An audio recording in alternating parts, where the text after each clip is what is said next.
Today we're going to do a step-by-step of installing Ubuntu. Stick around.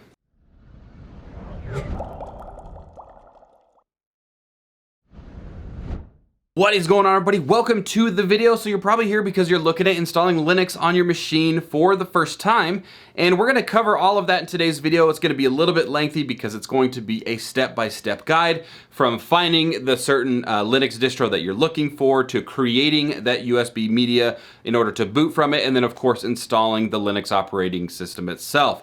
So with that being said, let's head on over to the computer and get started. Okay, so first things first, we're going to want to determine what type of Linux we want to install in this machine. Now, there's tons of different versions out there. These are commonly referred to as distros or distributions, and these will greatly depend on your level of expertise, what it is that you're trying to set up, if it's a desktop versus a server, and things like that. So you'll want to kind of do some research and find out exactly what your plan is, and then once you have that, you can go to Google like you can see on the screen here, and you can look for a certain Linux distro. Now, today I'm going to be using Ubuntu as it is a great place to start for beginners. It's based on the Debian platform, which is another different distro of Linux, but we're going to start there just because it's a nice place to get your feet wet. So, of course, your choice may vary. I will leave some links down below that list out different ones or different websites that you can use to kind of do some research, is finding out what type of distro that you want. You will want to look for one that will download an ISO file, because in today's video we are going to be using that ISO file in order to create a USB drive with bootable media that can be read during the boot setup. So you can see again on the screen here, I've got Linux distros just typed in Google. Comes up with a ton of different options. We've got Ubuntu, Arch Linux, Fedora, Kubuntu. You can do your research, find out which one that you're looking for, but I would recommend starting with Ubuntu if you're new to Linux. So we're going to click on Ubuntu here. And because this is just going to be set up on a desktop, a virtual machine desktop for today's demo, I'm just going to download Ubuntu's desktop version, which is going to be 20.04.2.0. We're just going to click on download, and it should take us to a download page. You can donate if you would like to with the PayPal. You do not have to. Linux is free. It's an open source program that you can just download for free. And you can see that it's starting to download this ISO file. Now, I already have this downloaded, so I'm going to cancel my ISO download.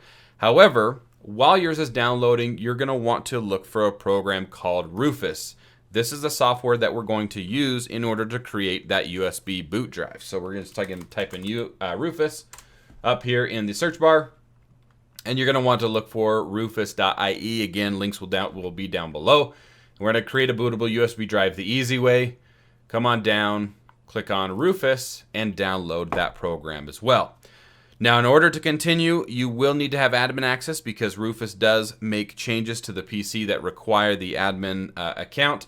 But also, you will need at least an 8 GB or larger USB flash drive, and any files on that drive will be removed during this process. So if you have any data on your flash drive, make sure you have it backed up, because this is your warning that it will delete all data. So once your ISO file has been downloaded for your version of Linux that you're looking for, and also the Rufus program has been downloaded, we can go ahead and fire off Rufus either by the Chrome browser, whatever it is that you use, or wherever you download it to. Go ahead and open up Rufus. Again, you will get a UAC prompt, what you've just heard, so we'll click on yes. And you should have a program that looks something just like this. We've got drive properties, it shows the device, boot selection, etc. We'll go through this in just a minute.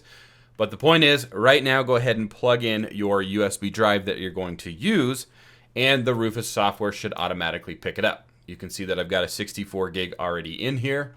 And once you've got that detected, we're going to look for that ISO file that you just downloaded for Linux. So we're going to go ahead and click on this.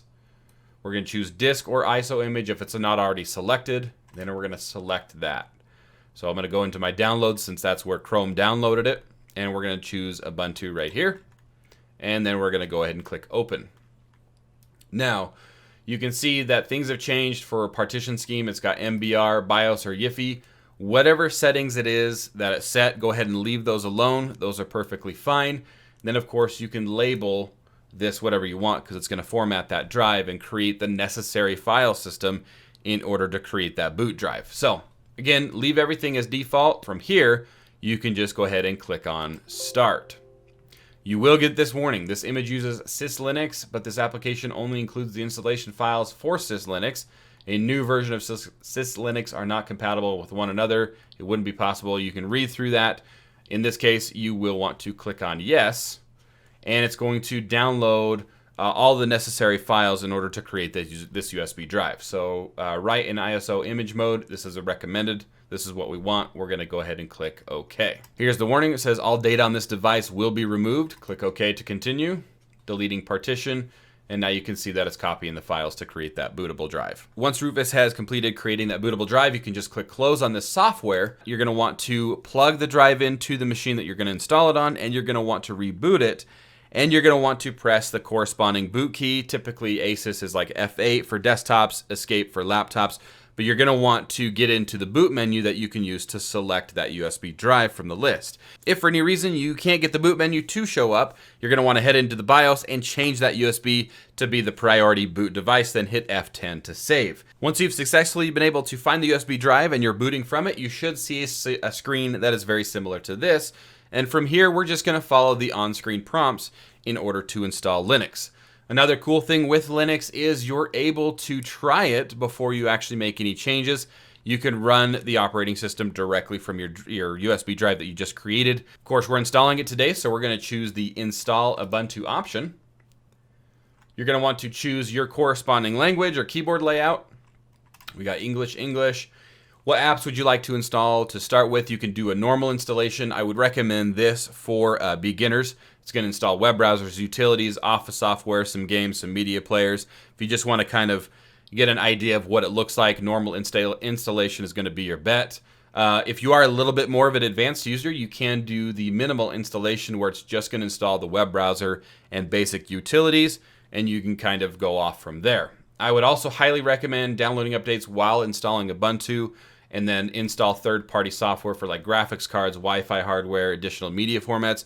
That checkbox is going to do its best to minimize the amount of extra stuff that you're going to have to download if you like have those Wi-Fi cards or any additional hardware. That will help reduce the amount of stuff you have to download. So we're going to check those boxes. We're going to leave it on normal installation. You're going to go ahead and hit continue. This computer currently has no detected operating system. We are just installing this on its own. We are not installing this in today's video side by side like another OS like Windows. I will be creating another video on that just because that does go a little bit more in depth. So today we are just installing Linux by itself on a computer with no other operating system. So from here, if you want to erase disk and install Ubuntu just to go in, get it done, see what it's all about, you'll want to choose the erase disk and install Ubuntu option.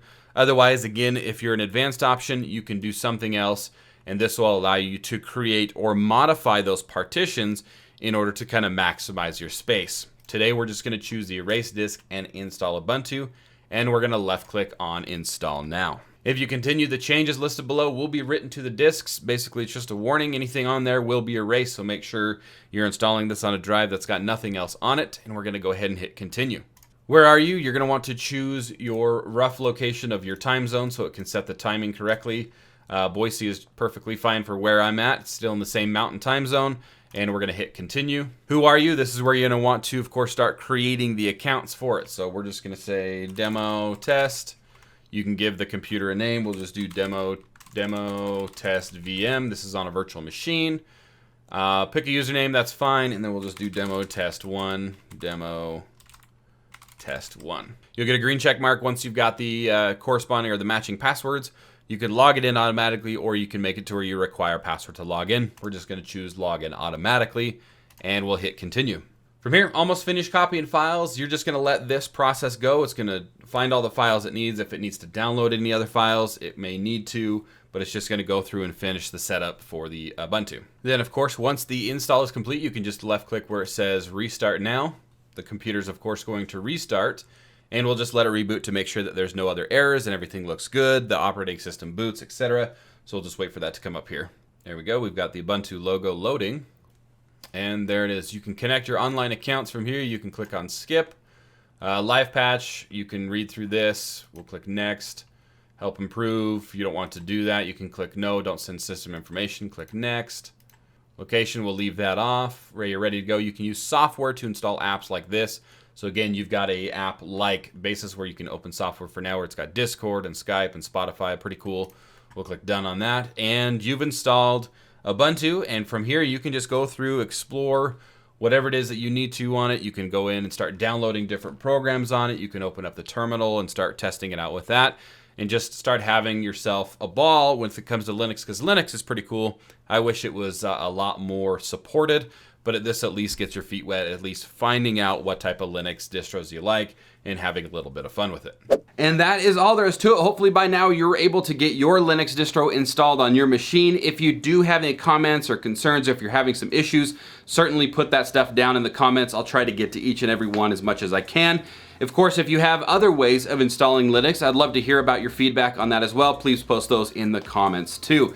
Anyways, that is going to wrap up this video. Thank you guys all so much for watching. I hope you liked it. You got something out of it. Like I said, hopefully you were able to install and you can enjoy your new Linux operating system. If you did, be sure to, of course, like, share, and subscribe. Those three things certainly help us grow our channel. And of course, if you want to help us in other ways, head on over to shop.helpcloud.com. We've got a lot of cool merch over there, including this new hat that if you're a photography or camera fan, you may like this, and then of course us photographers like it raw. So you can check that out over at shop.helpcloud.com, along with some other things like stickers and shirts and all of that good stuff. So head on over there, give us some support. Thank you guys for what you do. Thank you guys again for watching, and we will see you on the next one. Peace.